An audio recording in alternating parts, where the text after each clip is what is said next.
साल गुजर जाते हैं, उसे साइलेंटली पता ही नहीं चलता कि उसको इन्फेक्शन है।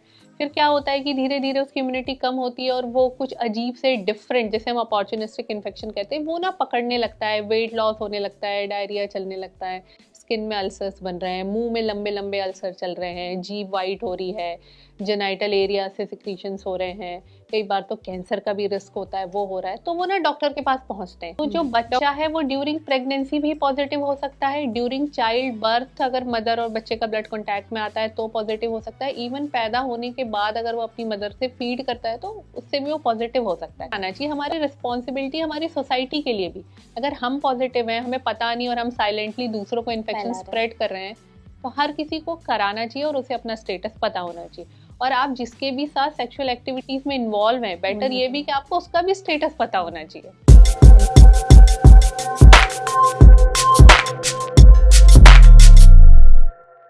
तो जैसे हम लोग ये बात जब कर रहे थे कि एचआईवी किसी का पॉजिटिव आ गया, फिर वो क्या क्या प्रिकॉशंस ले, कैसे टेस्टिंग कराए, तो आपने भी कहा कि शॉकिंग बहुत ज़्यादा ये चीज़ हो जाती है।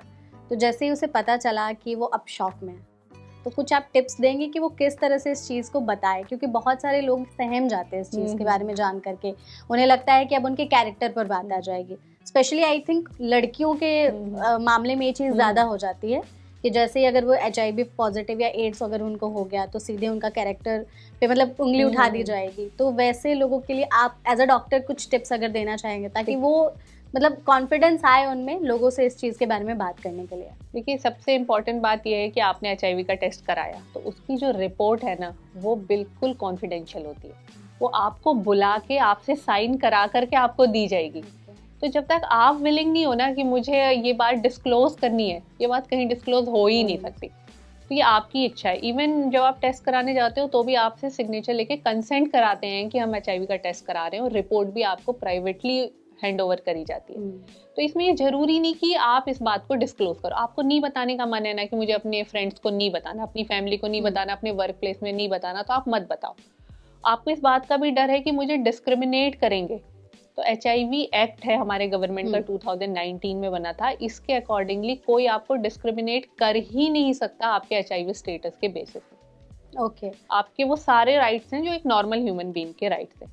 लेकिन एक बात में हम बार बार स्ट्रेस देते हैं कि आप अपने पार्टनर को जरूर अपनी रिपोर्ट डिस्क्लोज करो। एग्जैक्टली, क्योंकि आपके पार्टनर को रिस्क है आपसे ये इन्फेक्शन को स्प्रेड कराने का। ये आई थिंक हमारी एक जिम्मेदारी भी है उन लोगों की कि अगर उनको एचआईवी पॉजिटिव हो गए या एड्स अगर उनको हो गया तो सबसे पहले वो अपने पार्टनर को जरूर अपने पार्टनर को बताएं, क्योंकि अगर मेल पॉजिटिव है तो वो फीमेल को करेगा, फिर उसकी नेक्स्ट जनरेशन में उसके बच्चे को जाएगा।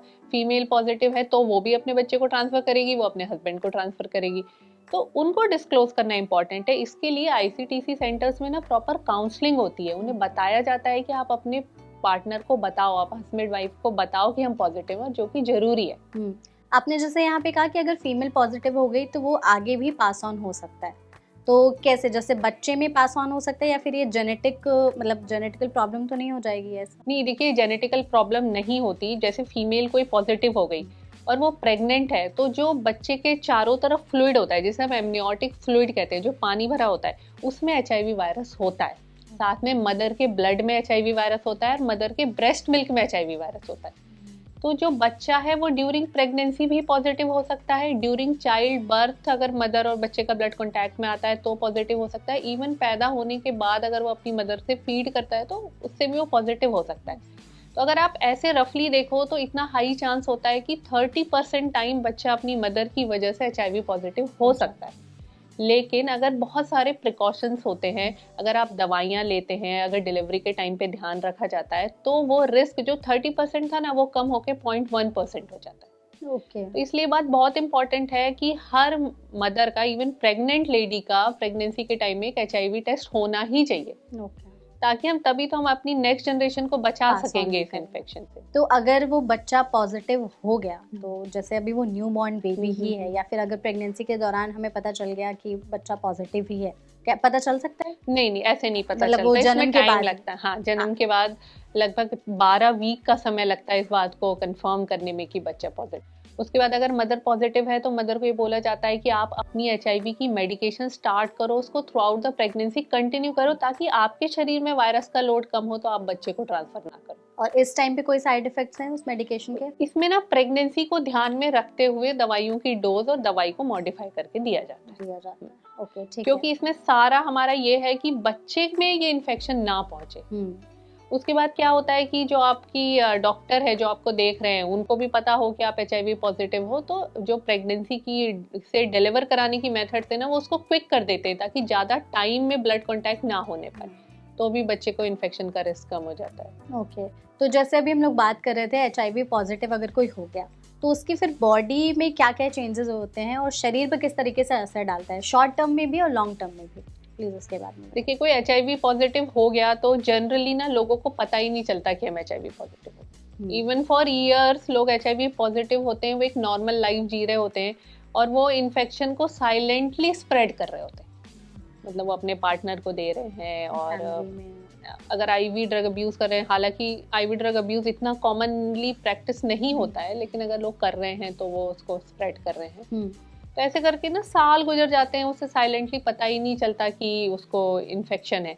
फिर क्या होता है कि धीरे धीरे उसकी इम्यूनिटी कम होती है और वो कुछ अजीब से डिफरेंट, जैसे हम अपॉर्चुनिस्टिक इन्फेक्शन कहते हैं, वो ना पकड़ने लगता है, वेट लॉस होने लगता है, डायरिया चलने लगता है, स्किन में अल्सर्स बन रहे हैं, मुंह में लंबे लंबे अल्सर चल रहे हैं, जीभ वाइट हो रही है, जेनाइटल एरिया से सिक्रीशंस हो रहे हैं, कई बार तो कैंसर का भी रिस्क होता है, वो हो रहा है। तो वो ना डॉक्टर के पास पहुंचते हैं। डॉक्टर के पास पहुंचते हैं, डॉक्टर देखता है, हमें सस्पिशन होता है कि पेशेंट इतना वीक है, इसको ऐसे अजीबोगरीब इन्फेक्शन है, तो हम उसका HIV टेस्ट कराते हैं। तो उन्हें पता चलता है कि वो HIV पॉजिटिव थे, जो उन्हें आज तक नहीं पता चला।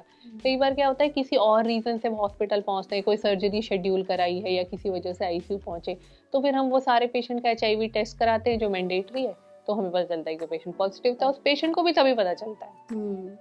तो जैसे आपने कहा कि टेस्टिंग कराने के बाद पता चलता है, या अगर उन्हें कोई प्रॉब्लम्स या सिम्टम्स दिखाई देते हैं तो ऐसा कुछ है कि नॉर्मल हम हेल्थ चेकअप्स कराते हैं हर साल, लोग आजकल कराने लगे हैं, तो उसमें HIV का टेस्ट कराना चाहिए हर साल या कुछ ऐसा है, या नॉर्मल लोग भी करा सकते हैं जिन्हें कोई सिम्टम्स नहीं है, ताकि पहले से ही उन्हें पता चल जाए? आपको कभी ऐसे सिम्टम नहीं आएंगे कि आपको पता चलेगा कि मुझे HIV होगा, ये बाई चांस ही पता चलता है जब आप ना HIV का टेस्ट कराते हो। तो हर किसी को HIV टेस्ट करा के अपना एटलीस्ट HIV स्टेटस पता होना चाहिए। तो हेल्थ चेकअप में करा सकते हैं जैसे बाकी नॉर्मल हेल्थ चेकअप्स कराते हैं। आप कहीं भी जाके किसी भी प्राइवेट लैब में, किसी भी हॉस्पिटल में जाके सिंपली बोल दो कि मुझे HIV टेस्टिंग करानी, वो आपका HIV टेस्ट कर देंगे। ना तो आपसे कोई सवाल पूछेंगे, ना इसमें कोई प्रॉब्लम है, ना तो ऐसा नहीं है कि वो आपको डिस्क्रिमिनेट करेंगे, ऐसा कुछ नहीं है। नॉर्मल टेस्ट है, स्क्रीनिंग कहते हैं हम इसको। स्क्रीनिंग मतलब कि इसमें पॉजिटिव नेगेटिव में रिजल्ट दे देंगे आपको, और हर किसी को कराना चाहिए। हमारी रिस्पॉन्सिबिलिटी हमारी सोसाइटी के लिए भी, अगर हम पॉजिटिव हैं, हमें पता नहीं और हम साइलेंटली दूसरों को इन्फेक्शन स्प्रेड कर रहे हैं, तो हर किसी को कराना चाहिए और उसे अपना स्टेटस पता होना चाहिए। और आप जिसके भी साथ सेक्सुअल एक्टिविटीज में इन्वॉल्व हैं, बेटर ये भी कि आपको उसका भी स्टेटस पता होना चाहिए। हालांकि एक टैबू है इवन फॉर मैरिजेस की, लोग HIV के टेस्ट की बात नहीं करते, लेकिन मेरे हिसाब से आपको HIV, hepatitis B, hepatitis C, इन सब के टेस्ट कराने चाहिए। तो आपने जैसे अभी मैरिज की बात की, शादियों का सीजन है अभी, तो पूरा ही अभी शादी हर वक्त हम देख रहे हैं, सुन रहे हैं, तो क्या ऐसा कुछ होना चाहिए कि शादी से पहले, इफ जैसे अगर लव मैरिज है तो आई थिंक लोगों को पता ही होती है मोस्टली, अरेंज मैरिज वाले लोगों को एक टेस्ट करा लेना चाहिए शादी से पहले? देखिए, कराना तो चाहिए, लेकिन अब थोड़ा सा इंडियन सोसाइटी में इन सारी चीज़ों को लेकर के कंजर्वेटिव माहौल है, लेकिन ऑब्वियसली कराना चाहिए, क्योंकि आप ऐसा कोई इन्फेक्शन कैरी कर रहे हो जो आपके पार्टनर और आपके आगे आने वाली पूरी जनरेशन को इतना मेंटली और फिजिकली हार्म कर सकता है, इम्पैक्ट कर सकता है।